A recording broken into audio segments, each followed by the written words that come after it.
Realmente, tudo aquilo que a gente vai fazer, a gente faz em nome de Jesus.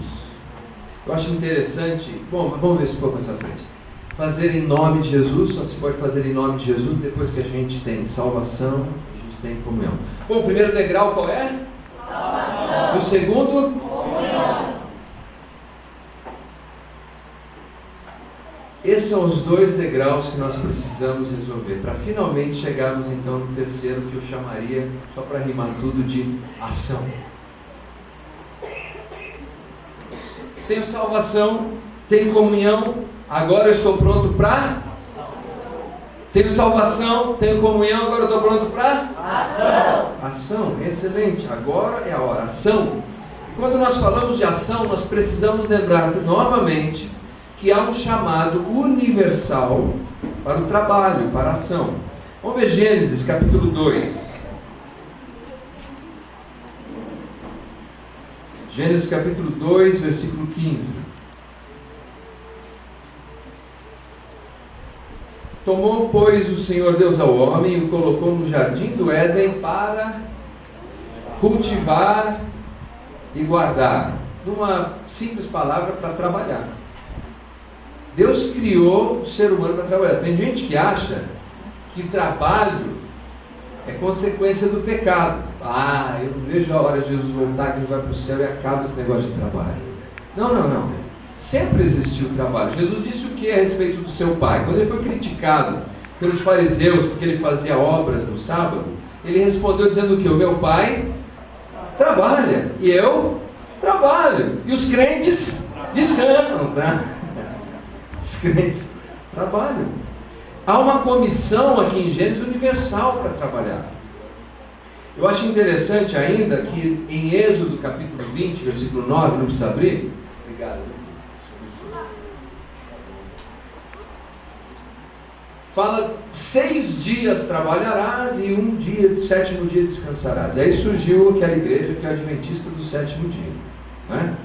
Eu adoraria ver surgir os adventistas dos 7 dias, dos 6 dias, porque todo mundo fica discutindo o sétimo e ninguém lembra de discutir que o imperativo e a ordem é trabalhar 6.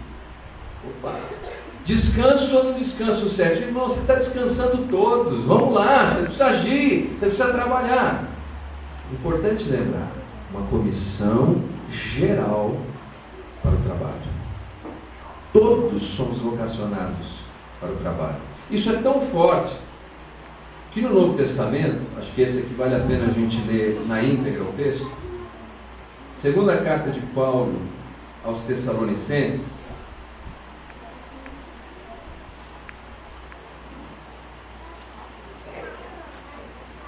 Está muito rápido, gente, ou não? Está tranquilo? Está jóia. No capítulo 3, versículo 10. Se alguém puder ler, por favor. 3:10. Segunda Tessalonicenses. Lê bem alto, por favor. Porque, quando ainda estávamos convosco, vos mandamos isto, que, se alguém não quiser trabalhar, não coma também. Você já pensou se essa moda pega? Oi, irmã, Ai, se essa moda pega, não trabalha, não come. Aqui não está falando de registro em carteira, aqui não está falando se tem crise econômica, aqui está falando simplesmente da questão produtiva. Emprego pode faltar, muitas vezes falta, trabalho nunca falta. Eu tenho um amigo que quando ele perdeu o emprego, a primeira coisa que ele fez foi criar a horta na casa dele, no quintal. Ele cuidava da horta, porque trabalho sempre existe. Deus nos chama e nos comissiona para o trabalho. Bom, então quando nós consideramos tudo isso, vamos rever aqui os nossos degraus. Primeiro, salvação, comunhão, ação. Isso. Qual dos 3 é o mais importante? Salvação, tem dúvida. Depois, qual é o mais importante? Comunhão. Depois, qual é o menos importante? Ação. Entenda? Não quer dizer que não seja importante, mas quer dizer que existem antecedentes: salvação, comunhão, ação. Porque senão nós corremos o risco, sim, de termos pastores não convertidos no ministério, líderes de jovens não convertidos, pessoas oferecendo o que não tem para dar. Lembra daquela canção? Sabe lá o que é que... Como é que é, Leandro? Você que é bom de música? É isso aí. Sabe lá o que é que você tem que chegar para oferecer o que não tem. E na verdade ninguém pode dar aquilo que não tem. Por exemplo, o mundo oferece felicidade eterna. Não pode. Todo filme lá no cinema fala em viveram felizes para sempre. Essa é a ideia. Mas você quer me dizer então que a Bela Adormecida não roncou depois? Que o príncipe encantado não voltou a se comportar como sapo? Quer dizer que a Rapunzel não tinha o cabelo bruxificado? Ninguém vive feliz para sempre com o que o mundo pode oferecer, porque o mundo não tem essa felicidade eterna. Somente Deus pode nos dar isso. Drogas não podem dar felicidade eterna, alegria eterna, nada pode, ninguém pode. Somente Deus, porque só pode dar aquilo que tem. E quando você quer servir a Deus, de alguma maneira, ministrar em nome de Deus, em nome de Jesus, você precisa ter para poder oferecer. Amém? Amém? Então vamos ficar em pé mais uma vez. Levanta bem a mão para o alto. Obrigado, Senhor, pela salvação. Obrigado, Senhor, pela comunhão. Obrigado, Senhor, pela ação. Pode sentar. Embora a ação, portanto, seja um aspecto subordinado a outros mais importantes na vida cristã, ele é importante e Deus se interessa por ele. Bom, como é que nós sabemos que Deus se interessa por ele? Porque a palavra de Deus nos diz isso. Aliás, nos diz isso de modo a nos explicar que ele vocacionou algumas pessoas com especificidade, muito específico que eles tinham que fazer. Que Deus, ele capacitou pessoas com habilidades para realizar determinadas tarefas. Então, quando eu encontro isso na Bíblia, eu vejo que embora a ação seja subordinada à comunhão e à salvação, ela é importante para Deus. Deus está interessado no que eu faço com a minha vida, em como eu trabalho. Então nós já vimos um conceito geral. Todos nós estamos comissionados por Deus a agirmos, a trabalharmos. Agora o que surge nessa questão, e eu acho que é o que mais a gente se preocupa muitas vezes, é a questão da especificidade, quer dizer, do específico. O que Deus quer de mim? E me parece que quando a gente considera a história bíblica, a gente acaba confundindo exemplos gerais com a norma. Vamos fazer rapidamente aqui. Me dê um exemplo de alguém do Antigo Testamento que você sabe que Deus vocacionou para algo específico. Abraão, sim. Como é que foi a comissão dele? Ele era chamado para ser o progenitor, né? Da geração dele, patriarca, né? Sai da sua terra, sai do meio da tua parentela, vai para uma terra que eu te mostrarei. Específico. A Bíblia não nos diz como Deus comunicou com ele, mas nós sabemos que Deus comunicou de modo inequívoco, não tinha dúvida nenhuma. Ele sabia exatamente o que ele tinha que fazer. Mas um exemplo: Moisés, não tem dúvida que Deus comunicou com ele especificamente numa sarça ardente. Inegável, ele não tinha a menor dúvida do que Deus queria dele, certo? Qual outro? Noé, sim, Deus falou com ele. Josué. Mas veja, vamos pegar o exemplo de Josué, que Deus chama ele para um papo, diz que ele é o substituto de Moisés, que ele vai liderar o povo para entrar na terra prometida, que eles vão batalhar, que ele deve manter aquele livro da lei perto dele. Lembram de tudo isso, não é? Nós sabemos, pelas informações históricas, que existiam pelo menos 2 milhões de pessoas ali. Deus falou assim com todos eles? Não. Sim ou não? Não. Não. Deus falou com um, com Josué. Na época de Moisés, quando ele tirou o povo do Egito, a mesma coisa, eram milhões de pessoas. Aquelas pessoas não foram importantes no processo? Certamente foram. Mas Deus falou com cada um deles com essa objetividade que falou com Moisés? Não.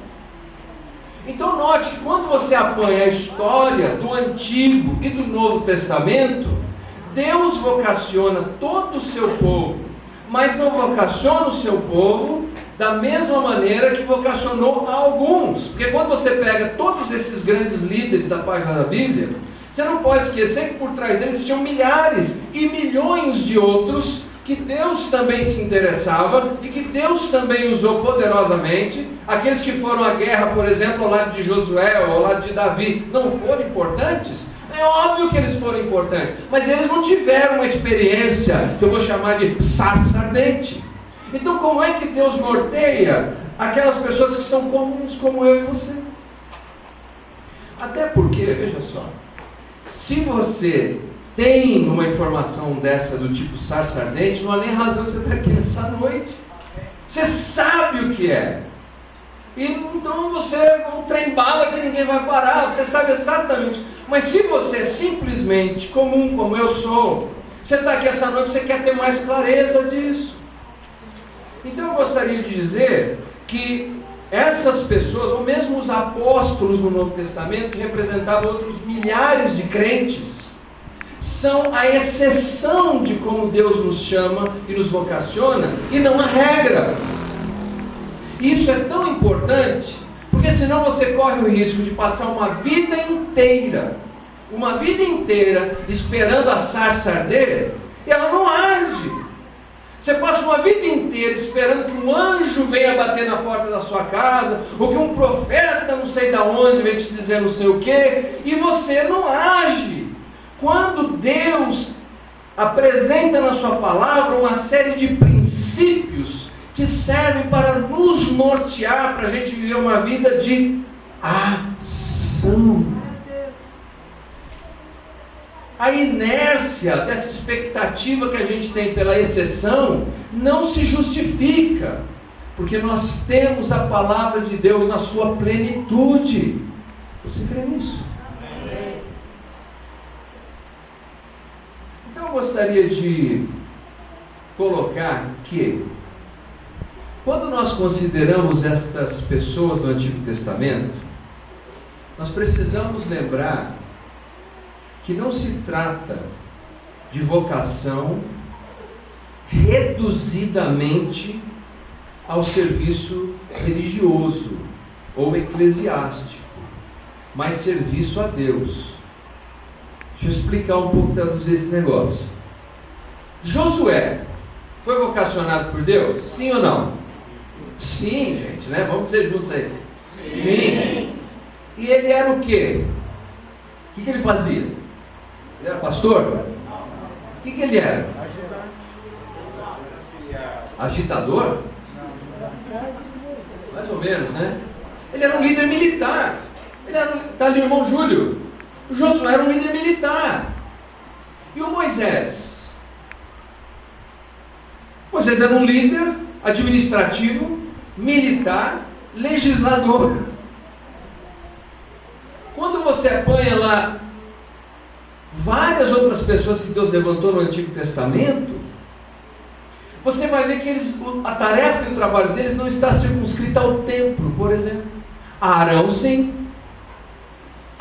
Lembram disso? Outros especificamente para construir coisas do tabernáculo.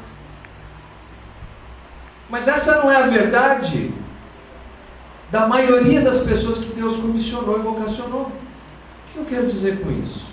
Pode ser que você não venha se tornar, como a nossa irmã Helena compartilhou, ela é o que nós chamamos tecnicamente de uma missionária de carreira. Talvez você não venha a ser um missionário, uma missionária de carreira. Talvez você não venha a ser um pastor, do ponto de vista da carreira eclesiástica.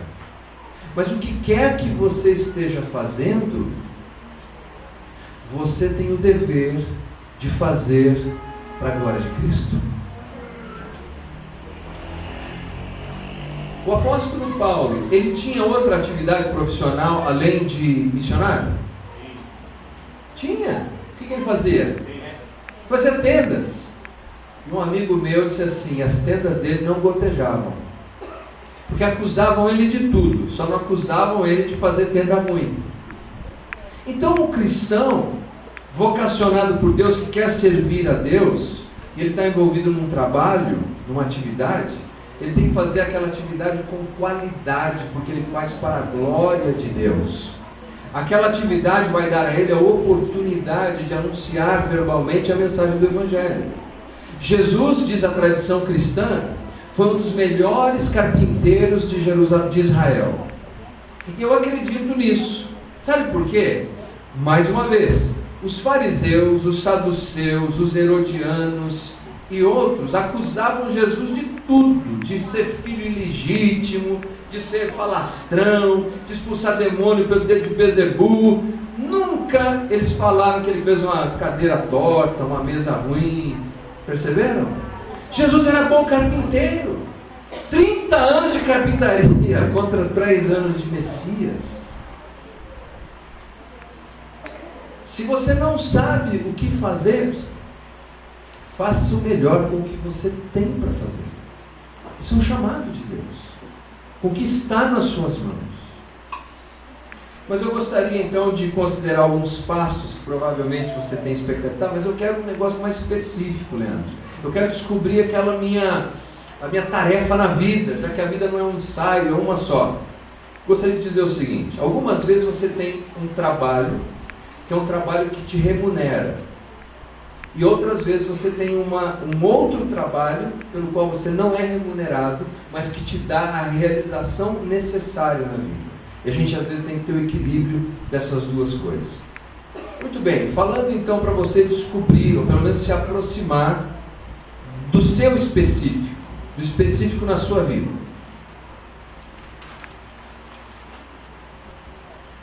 Vou propor 3 para ficar fácil.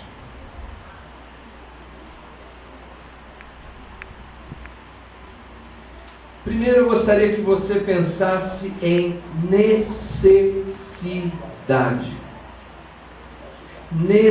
O que você olha e você vê de necessidade? Que tipo de necessidade você enxerga quando você olha ao redor? O que você vê que é necessário que seja feito? Para a gente identificar a nossa vocação, começa por aí. A gente identificar o que é necessário e se engajar com o que é necessário. Nós temos um casal de amigos em São Paulo, que é o Gavin Aitken e a Eleni. E a Eleni, principalmente, ela percebeu que tinha uma necessidade muito grande nos hospitais. Capelania. Alguém que pudesse visitar as pessoas nos hospitais e encorajá-las. Não fazer lá uma pirotecnia, igual em alguns lugares, mas ir lá e simplesmente encorajar as pessoas, orar com elas, ler o texto da palavra de Deus.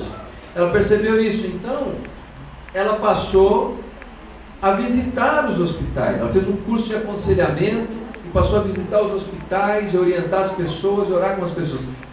Desse trabalho individual surgiu um ministério de capelania, reconhecido no Brasil inteiro e até fora.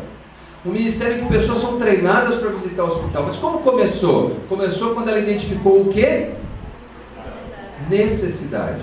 Com o passar do tempo, agora há alguns anos eu estive com eles em São Paulo conversando, eles identificaram uma nova necessidade. Que as famílias que visitam os doentes, especialmente nos grandes centros urbanos, às vezes vêm de longe, vêm do interior, vêm de outro estado, e não tem onde ficar. Não tem onde tomar um banho, não tem onde se alimentar. Então ela viu essa necessidade e criou uma casa de apoio próxima a esses hospitais estratégicos em que eles exercem esse ministério de capelania. Então agora essas pessoas podem ir até lá, tomar um banho, tomar um lanche, descansar um pouco, e enquanto estão lá, que oportunidade ela tem? De apresentar o Evangelho. Eu não me lembro em que ano foi, eu e a Júlia, a gente viajou para os Estados Unidos e eu ia pregar uma série de conferências na região de Dallas, e a Júlia ficou na cidade de Kansas City.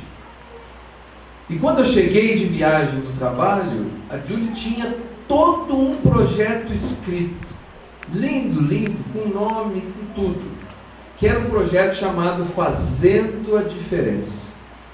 A ideia era a seguinte, era usar o acampamento que a gente tem lá em Mogi, levar as crianças com desafios sociais, econômicos, pessoais, para o acampamento, e ali elas receberiam um lanche, receberiam o ensino da palavra de Deus, reforço escolar. Ela viu a necessidade, e lá quando ela viu a necessidade, ela conseguiu escrever tudo, até o ônibus que ia ter que comprar, ela viu. Hoje, quanto tempo faz o projeto? 11 anos o projeto Fazendo Diferença, transformando vidas de crianças. Hoje já tem homens, moças. Foi lindo outro dia quando fizeram um vídeo lá na igreja no aniversário dela, meninos que hoje são profissionais, são dentistas, são músicos, que passaram por esse projeto. Como começou? Necessidade. Mas falando de necessidade, algo muito importante que você não pode perder de vista. Abra sua Bíblia na primeira carta de Paulo a Timóteo, no capítulo 5.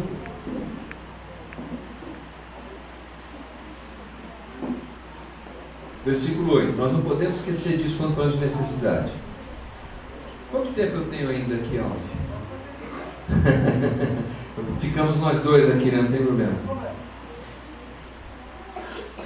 Ora, se alguém não tem cuidado dos seus, especialmente dos da própria casa, tem negado a fé, e é pior do que o descrente.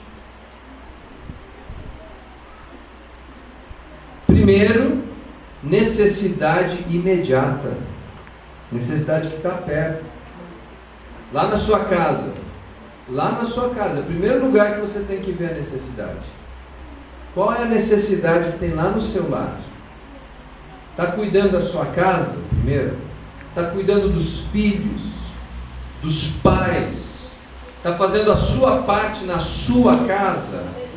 Ou está dando mau testemunho no lar e dizendo que vai salvar o mundo? Não.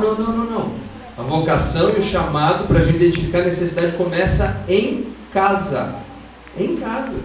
Você, marido, cuidar da tua esposa. Você, pai, cuidar dos teus filhos. Você, mulher, cuidar do seu marido, cuidar dos seus filhos. Não adianta estar na igreja todo dia e fazendo missões aqui e acolá, marido e filho largado em casa. Primeiro começa em casa.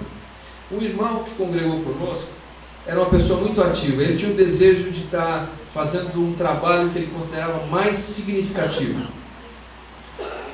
Mas a mãe dele estava muito adoecida. E a mãe precisava de cuidados especiais em casa. Então todo o tempo livre que ele tinha era para cuidar da mãe. Era ele que tinha que dar banho, ele que tinha que trocar sondas. E um dia ele me procurou porque ele estava muito desacursoado com aquilo. Ele queria ter a oportunidade de estar pregando, dando estudo bíblico, evangelizando, fazer algo mais empolgante. Nós conversamos um pouco. Eu disse a ele, irmão, nesse momento da sua vida, talvez mude, mas nesse momento da sua vida, a obra mais importante que você pode fazer para Jesus é cuidar da sua mãe. E assim ele fez. Até que o Senhor finalmente recolheu a mãe dele. E ele pôde, com consciência em paz, servir a Cristo em outras frentes. Qual a necessidade você vê? Bom, primeiro então a necessidade imediata.